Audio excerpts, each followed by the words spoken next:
Hi there, and a very warm welcome to Season 5, Episode 40 of People Soup. It's Ross McIntosh here. I don't know about you, Ross. I've yet to murder the King of Scotland. That's not yet been crossed off my list of, my bucket list of things to do in my life. I also haven't arranged to have my best friend killed by hired assassins. But if you start to map the process out on the Matrix, and you go, we have this language of functional equivalence that I think is a really interesting and useful concept. That I've not done the same behaviours. I've not done behaviours that are even comparable in terms of the form of the behaviours. But have I done things that are functionally equivalent? Have I tried to deal with my pain and my fear in functionally equivalent ways and got myself stuck in loops through a similar process? And that's where I go, oh, yeah, I have. In terms of psychological processes, I've been in the Macbeth loop. Hey, supers. Here's the final part of my chat with Dr. Ben Askew. He's an acting teacher, writer, and director. In this episode, you'll hear us talk about the Shakespeare play Macbeth, with a particular focus on Lady Macbeth and her husband. We explore the characters through the lens of ACT and the ACT matrix and find both depth and humanity. You'll also hear what Ben means when he says we're all playing on the same board. The pitfalls when we treat someone as a character, and gender differences at work, again related to Lady Macbeth.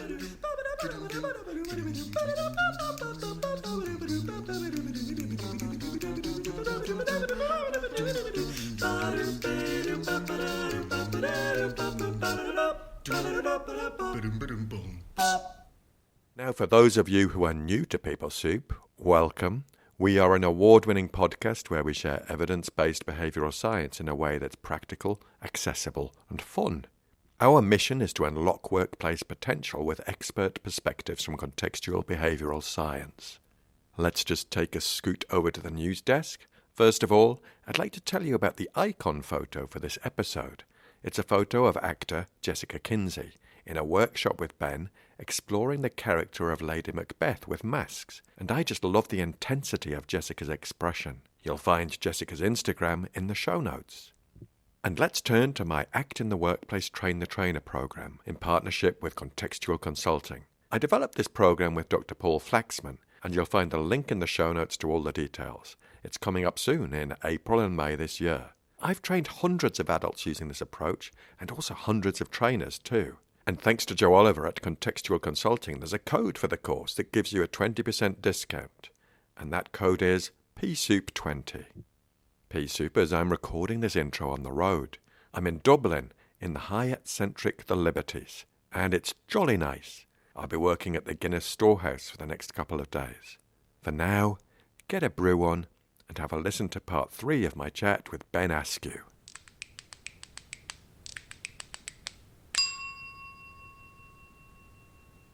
Let's just dive into Macbeth and having a look at that through the lens of ACT and the ACT matrix. Well, yeah, this is a play. We've had a little chat about it previously. It's a play I'm doing a lot of thinking about. I mean, it's partly a play I've always done a lot of thinking about, but also with a couple of the actors from the Working Action Group, we've been looking for opportunities. We're just looking at the moment for when we can do our next bit of work around it. But we've been looking at this play and these characters, looking at Lady Macbeth in particular and at the relationship she has with her husband, trying to unpick it from an ACT point of view or think about it and see what things we could develop. And apart from just loving the play, always have done, probably always will. But one of the things that was a point of interest for me in bringing ACT to it is about how we judge those characters. And particularly Lady Macbeth, I think. Some of the broad descriptions that get attached to how we think of these characters, particularly there's a lot that gets said about the play, understandably, when words like evil get used, and where there's a lot of talk about ambition and power and all of these things that are clearly important in there in the play, and in terms of the behaviours that we see from these characters. They kill people and they do things that we certainly do not approve of and would hope not to replicate ourselves, I imagine, in the vast majority of cases. But what always seems like a problem for me, I mean, I think it's a problem from an actor's point of view in general when we get into judging the character, whoever it may be, moving out of act for a second, but it's because it's a broader concept in terms of, you know, this idea of unconditional positive regard that gets talked about in kind of helping relationships, of going, you know, there might be lots of behaviours here that are not behaviours that you condone, but if you get into the position where if you're trying to help someone in that kind of relationship where you're just judging the person and labelling them as a bad person, then the helping relationship can't work. That you have to maintain a respect for that person in front of you as a human being, regardless of what they've done, right? And I think there's a similar responsibility as an actor approaching a character of going, if you shut down to the fact that this is a human being and just sort of make harsh judgments, label them as evil, kind of deny their humanity in some way, then I think it's impossible to do your job of interpreting that person as an actor.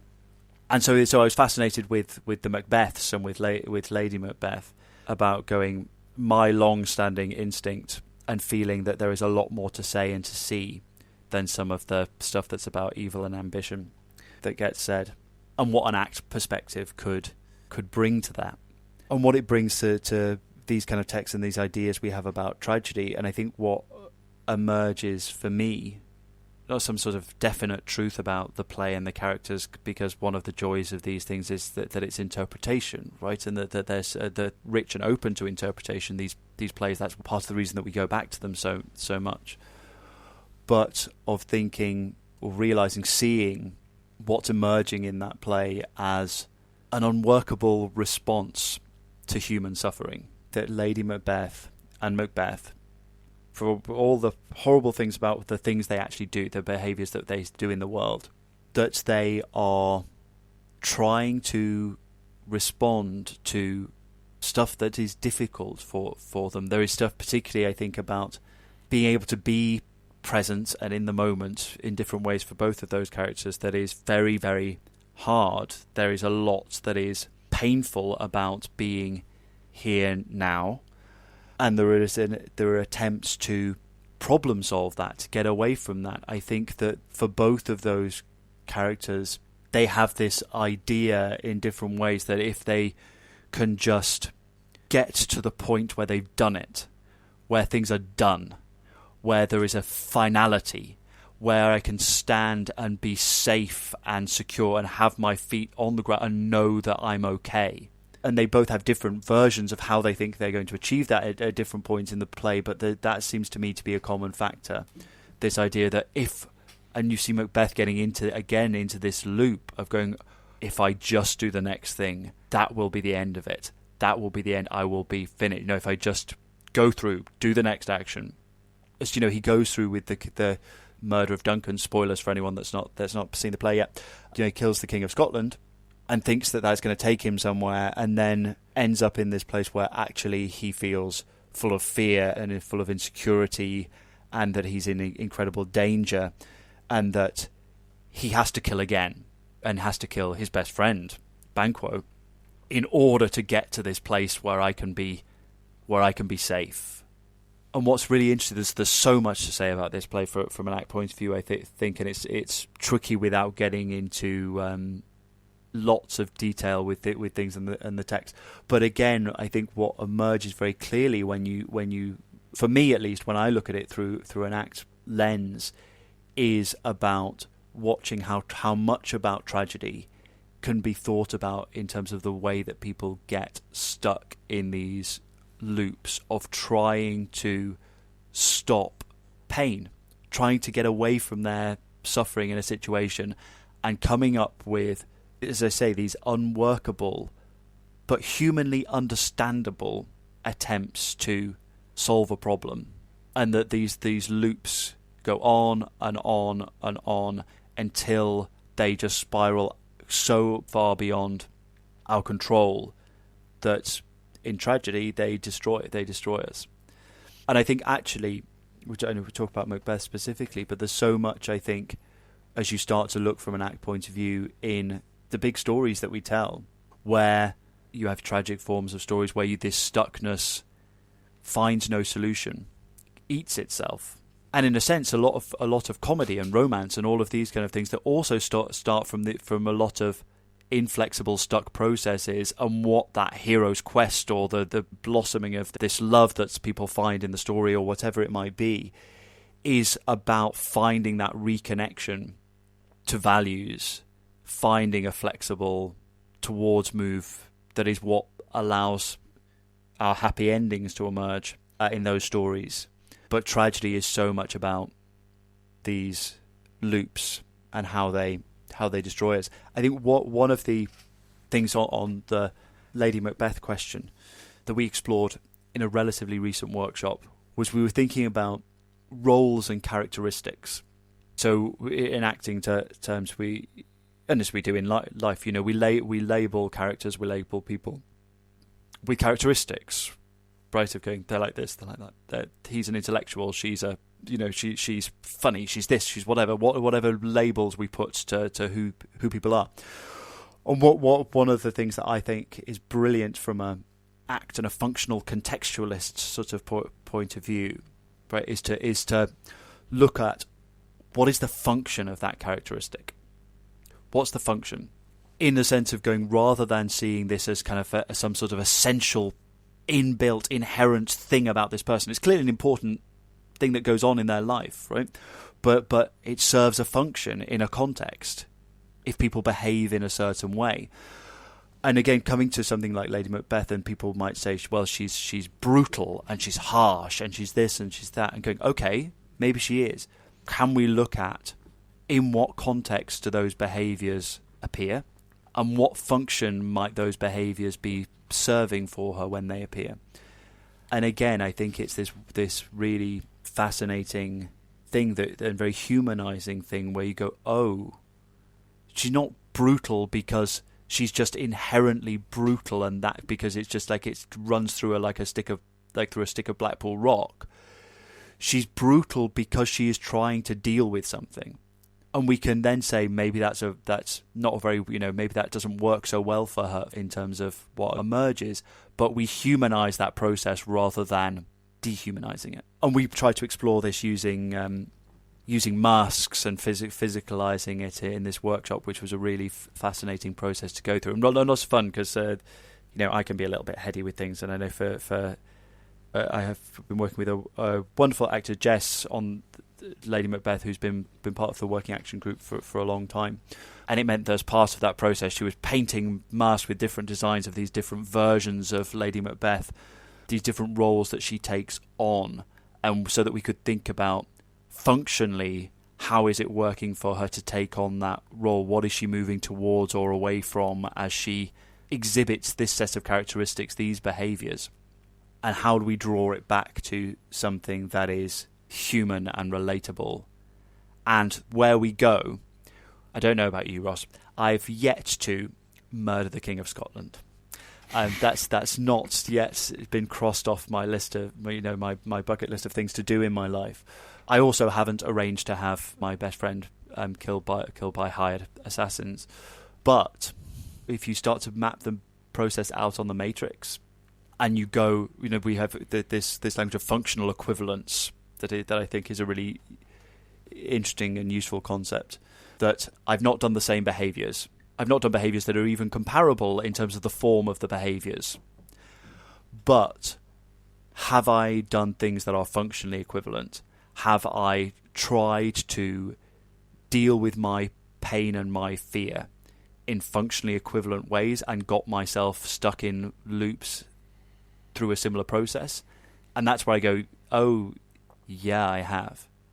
In terms of psychological processes, I've been in the Macbeth loop, even if my behaviours have never looked like any of the behaviours you would see from a Macbeth.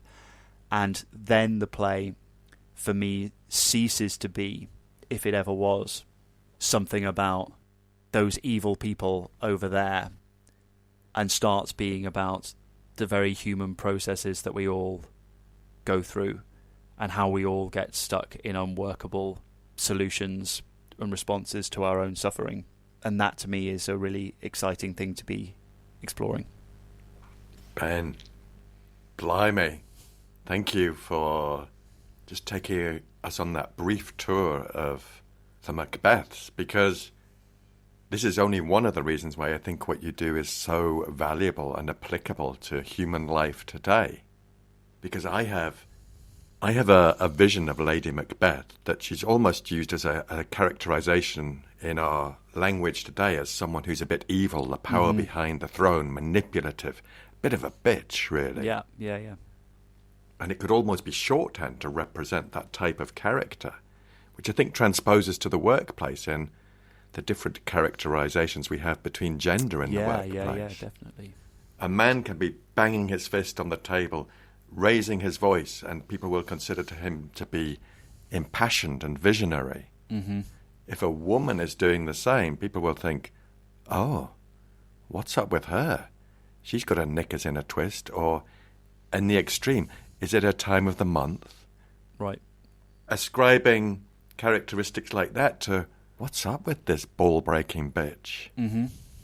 And at the same time as that, we're dehumanizing people in the workplace, I think. Absolutely. And I think it's why that it's so important to me in the way that we approach all of this idea of actually coming at everything from a human, empathic sort of starting point. But I think it's one of these things that clicked and is still in the process of clicking, I think, about function and character and function and characteristics. Because I think I'm sort of on the cusp of sort of, I think this is really important as an idea for me in terms of what I want to do for theatre. But I think, as you say, with potentially a much broader application of a way of thinking that always asks that question about what's the function, what is this serving for someone. As you say, that people behave in ways, whether we like them or don't like them, but they behave in those ways because that's just how they are. And actually going, no, they're doing something. They're responding to some need in them. If they're dealing with a part of what's going on in the matrix for them, and maybe that's in a way that is workable. Maybe it's in a way that's not workable. But one of the things I love again with this kind of thing of judgment and the matrix is the idea that's the board. We are all playing on that board. There is no special evil person board. There is no special someone we don't like board. There is no special boys board and versus a girls board. Or there is stuff that is important to people, and there is stuff that is showing up that is difficult for people, and people are behaving in response to trying to manage those things, and that's it. From that perspective, there's not another special compartment of evil or wrong. There is people dealing with that stuff, and that's what we see in drama, and that's what we see in life. And I think if kicking the matrix around whether it's in a workplace or a rehearsal room, wherever it is, even if that's the only thing that comes out of it, a bit of appreciation for the fact that we're all responding to the stuff that's showing up for us in that diagram, then I think that is pretty valuable in and of itself. Boom. And you're making me think more about Lady Macbeth, and I am going to go back and read it now, rather than watch a film with indistinct dialogue. But thinking about the context in which she's operating in a world where the men have the power, and the same thing can happen in organizations, and I guess women can seek to emulate the style of the man to make their voice heard. Well, absolutely. I mean, in Lady Macbeth's case, one of her very famous bits of her text, and where she has the speech where she calls on spirits to unsex me here, is what she says, to take away her. I mean, she calls upon them to take the milk from her breast, to take away her periods, to take away the things that make her body a woman's body, with the idea that will take away and stop up some of the emotional qualities that are also being associated with what it means to be a woman in that world, so that she can, in her mind, have the strength and the resolution to go through with what she thinks needs to be done, and what she needs to the strength she needs to provide for her husband, she thinks, to get him to go through with what needs to be done. And so, yeah, I mean, it's a huge conversation to have in terms of Lady Macbeth and gender, and how that is played out, and how the multiple layers of what are the expectations are in that context, in that world that she is in, what her kind of internal sort of ideas about that are, and how she makes sense of that, and what she thinks she needs to change about herself, and why she thinks she needs to change that. But as you say, I think I can see absolutely where your mind is going in terms of how Lady Macbeth is used as a cultural image.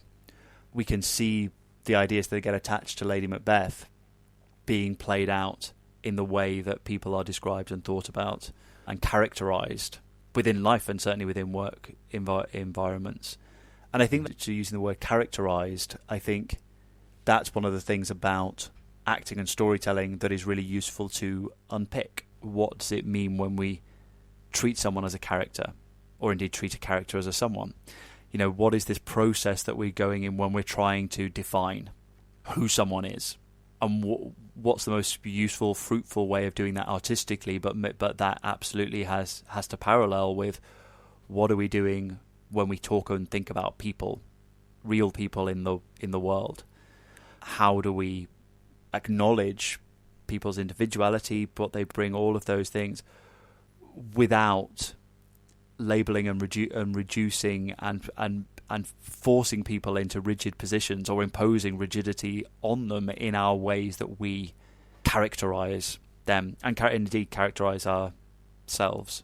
And it's that balance, isn't it, between how important our stories about who we are and who other people are, because they are hugely important to how we make sense of ourselves, to make sense of the world, relate to other people, but also how they can lead us into those very rigid attachments to self-stories and conceptualized selves, and these kind of straitjackets of who we're meant to be and who other people are allowed to be, and how we can work through that in a way that's a productive, constructive conversation, whether it's a conversation had through drama or through a meeting at work. Wow. And one more workplace facet just is screaming at me is the continued actions of Macbeth and Lady Macbeth. Mm-hmm. When I do this, when I take this next action, I'm feeling stuck, so when I take this next action, things will be better. And that strikes me that's often behind when companies collapse. Right, yeah. That there's someone who's maybe made an error and is seeking to rectify that error and does another thing that's potentially quite risky and dangerous. Mm-hmm. And they keep going because they become so narrow in their focus. They think what they're doing is going to fix it in some way, but it comes back to that function, the functional contextualism. Mm-hmm. Understanding someone at the level of humanity is such a powerful thing to do. Yeah, and so it's absolutely such an important thing to do. I think, as you say, I can really see how you would find parallels to that search for finality, to bring this to a close, and particularly, say, not in the same behaviours as we see from the Macbeths, perhaps, but in terms of that this behaviour in itself is not necessarily a great behaviour as well, but it will bring it to an end. It will bring sort of, it will close this down, and then I can be in a different place and move on with something else, right? And finding that there's never that end point, and that you're getting dragged further and further into behaviours that actually don't work and that don't reflect your values as an individual or indeed as an organisation. And as you say, for them that spirals, and I can see absolutely how that would spiral from an organisational point of view as well. Ben, I think I owe it to the Pea Supers, and I'd love to get you on another time to talk more about Macbeth. I'd love to, yeah. Your struggle to shut me up about it will be your issue, I would think. Not at all. It's just revealing so much to me. And also Frozen, of course. But Pea Supers, watch this space, yeah. And we haven't even talked about the witches yet. Well, yeah. Ben, thank you so much for taking us on that little journey. I love the way we're calling them the Macbeths, like it's kind of George and Mildred. Yeah. Thank you so much. I've loved that, and I sense we'll be chatting more about theatre and film, so really grateful for that. I really hope so. Thanks so much, Ross. It's been great to have this chat.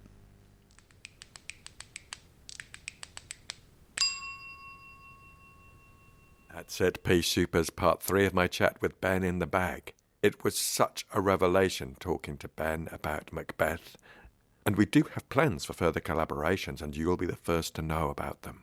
Next week, I welcome my friend and fellow psychologist, Kerry Cullen, who is an expert in polyvagal theory, which has so many points of alignment with ACT it makes us both a bit giddy. Now, we need your help, please. You can support us and help us reach more people with this behavioural science. So, if you've enjoyed this episode of the podcast, we'd love you to do 3 things. Number 1, share it with one other person. Number 2, subscribe and give us a 5-star review, whatever platform you're on. And number 3, share the heck out of it on the socials. This would all help us reach more people and make some noise with stuff that could be useful. We'd love to hear from you, and you can get in touch at peoplesoup.pod@gmail.com. On X, formerly known as Twitter, we are at peoplesouppod. On the gram, known as Insta, we are at people.soup, and on Facebook, we are at peoplesouppod. You can also drop us a review or get in touch using a voice note on WhatsApp. Thanks to Andy Glenn for his spoon magic and Alex Engelberg for his vocals. Most of all, dear listener, thanks to you. Look after yourselves, Pea Supers, and bye for now. I don't know about you, Ross. I've yet to murder the King of Scotland. That's not yet been crossed off my list of my bucket list of things to do in my life.